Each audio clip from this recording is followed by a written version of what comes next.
नमस्कार, मैं हूं राम किंकर, हाजिर हूं एमसीडी की राम कहानी को लेकर।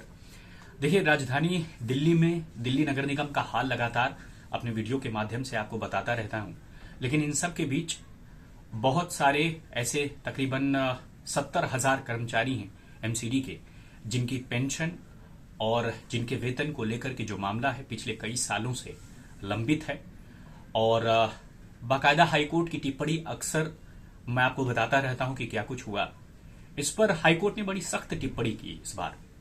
तकरीबन 6-7 सालों से जो मामले लंबित हैं, हर बार जब कोर्ट में ये मामला लगता है तब उसके बाद बाकायदा इस पूरे मसले में कोर्ट की तल्ख टिप्पणी देखने सुनने को मिलती है। दिल्ली हाईकोर्ट ने साफ तौर पर तो ये कह दिया कि आखिरकार अमूमन देखा जाता है कि आप विकास कैसे करोगे जब आप किसी को वेतन ही नहीं दे पाओगे। यानी जब वेतन नहीं होगा तो कोई भी ठेकेदार कॉन्ट्रैक्टर काम कैसे करेगा, और जब वो काम नहीं करेगा तो अमूमन आप विकास कैसे कर सकते हो। सवाल नंबर 1। सवाल नंबर 2 कि अमूमन जो वेतन और पेंशन है वह ऐसे लोगों का है जो कि या तो नौकरी से रिटायर्ड हो चुके हैं या नौकरी में हैं।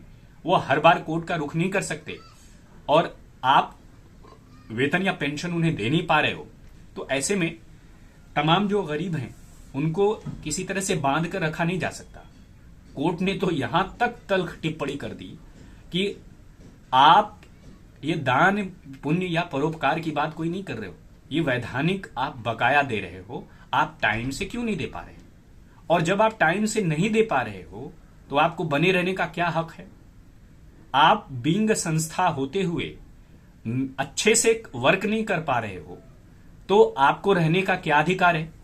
ये सब कुछ तल्ख टिप्पणी हुई और एक्टिंग चीफ जस्टिस मनमोहन और मनमीत प्रीतम सिंह अरोड़ा की बेंच थी, जो साफ तौर पर इस तल्ख टिप्पणी के जरिए बताया गया कि मौजूदा कर्मचारियों का जो वेतन और पेंशन है वह कम से कम तय वक्त पर दीजिए, और वेतन नहीं तो विकास नहीं कैसे कर पाओगे।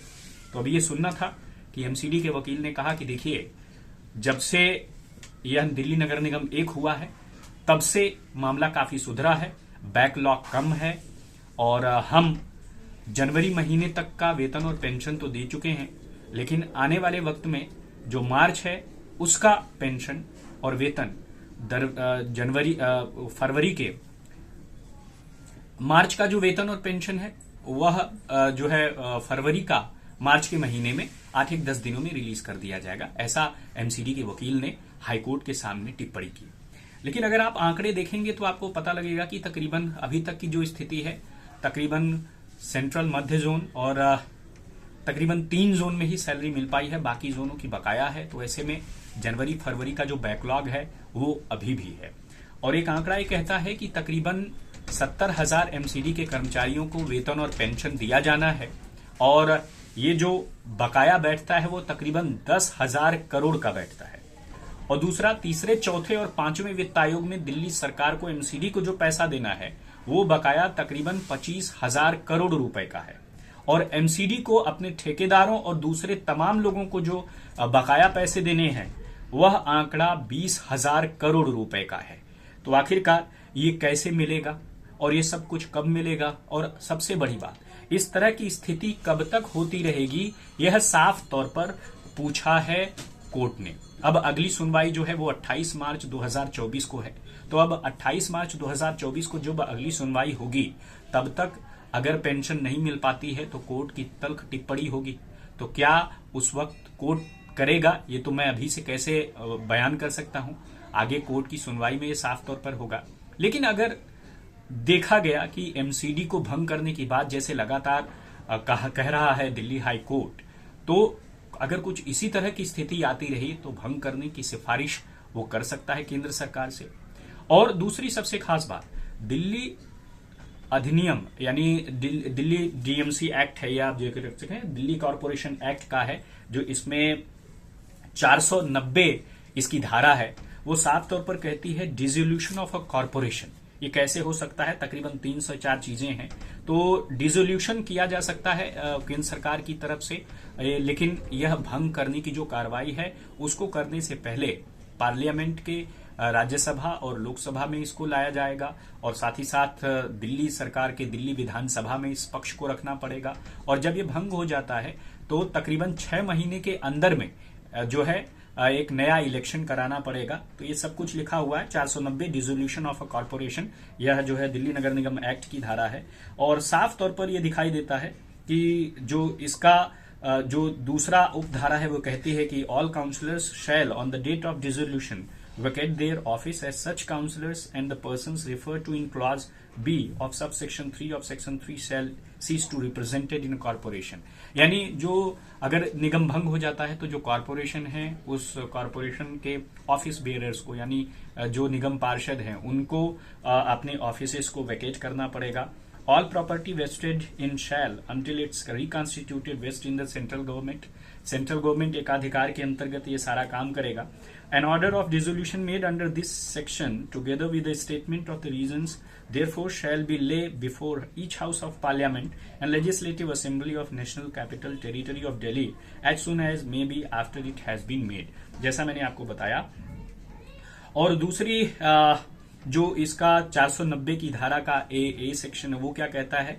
If in the opinion of the central government persistently makes default in the performance of duties imposed on it by or under this act or exceeds or abuses its power, the central government may by an order published together with a statement of reasons therefore in the official gazette dissolves a corporation।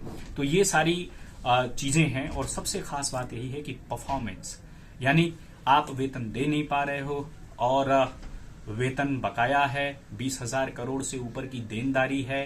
और दिल्ली नगर निगम के वकील ने तो कह दिया कि हम हर साल सिर्फ जो है 10,000 करोड़ रुपया ही दे सकते हैं। तो अब 10,000 करोड़ रुपए देंगे, उस हिसाब से अगर केवल टीचर्स के बकाया वेतन और पेंशन की बात करेंगे तो तकरीबन लगता है कि 8-10 साल और लग जाएगा। तो कुल मिलाकर ये चीजें कब खत्म होंगी कोई नहीं जानता, लेकिन साफ है कि दिल्ली नगर निगम अधिनियम की धारा 490 ये कहती है कि अगर परफॉर्मेंस लगातार इसी तरह से गिरता रहा तो जाहिर तौर पर भंग किया जा सकता है दिल्ली नगर निगम को। अब तो दिल्ली हाईकोर्ट लगातार चेतावनी भी दे रहा है कि क्या केंद्र के वकील से हम सिफारिश करें, उसे नोटिस दें और आपको बने रहने का क्या अधिकार है। तो ऐसी बहुत सारी तल्ख टिप्पणियां आपको देखने सुनने को मिलेंगी, लेकिन सवाल यही है कि 70,000 एमसीडी के जो कर्मचारी अधिकारी हैं और साथ ही साथ जो पेंशन भोगी हैं, वेतन भोगी हैं, उनको अगर समय से वेतन नहीं मिल रहा है तो जाहिर सी बात है उनको वेतन नहीं तो विकास कैसे होगा। यही सवाल, यही टिप्पणी हाई कोर्ट ने भी की है। अब अगली सुनवाई 28 मार्च 2024 को है, देखना है क्या कुछ होता है। लेकिन दिल्ली नगर निगम अधिनियम की धारा 490 ये साफ साफ कहती है परफॉर्मेंस अगर खराब है तो दिल्ली नगर निगम को भंग किया जा सकता है। इससे पहले भी दिल्ली नगर निगम कई बार भंग हो चुका है। तो अब देखना यह है कि अगर ऐसी स्थिति रही तो क्या कुछ होगा। तो बहरहाल इस वीडियो में फिलहाल इतना ही, मुझे दीजिए इजाजत, धन्यवाद।